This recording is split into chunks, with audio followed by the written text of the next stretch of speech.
Hello and thanks for joining us. I'm Laurel Hess and this is Comcast Newsmakers. Our topic today is Michigan roads. Joining us now to talk about it is State Representative Sam Singh, a Democrat from the 69th District, which represents or is based in East Lansing. Thank you so much for joining us today. Thank you for having me. You're working hard, right? Every day trying to figure out what to do now that Prop 1 did not pass.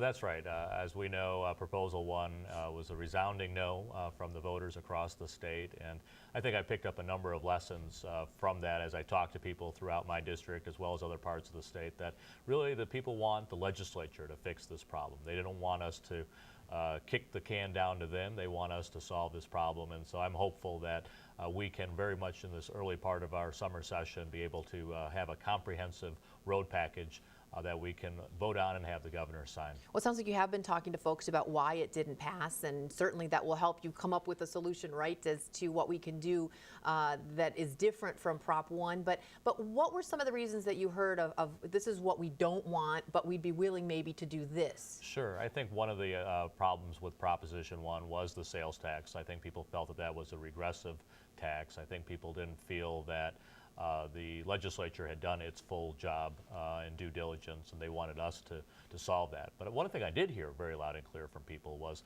we should be doing more with trucks. Right now we do have the highest weight limit on trucks, twice of the federal level. I know we have more axles in Michigan for our trucks, but at the same time that does cause a lot of damage.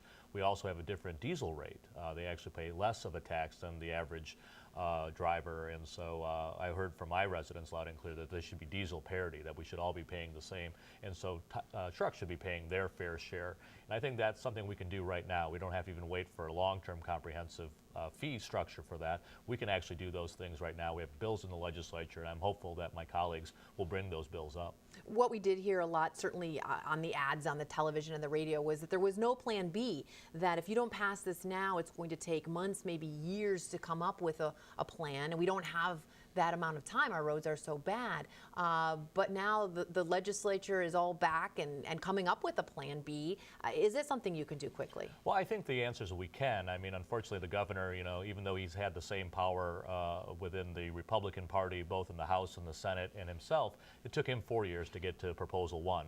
And we're all saying we can't wait another 4 years for the governor to get his own party in line. And so we want to be able to do something in a bipartisan fashion that makes sure that everybody pays their fair share, but we raise the revenue that's necessary to pay for the roads. Experts tell us it's a $2 billion problem, and we need to at least be around $1.2 to $1.5 billion in revenue every year to be able to make our roads back to an effective level so we're competitive with the rest of the country. The clock is ticking.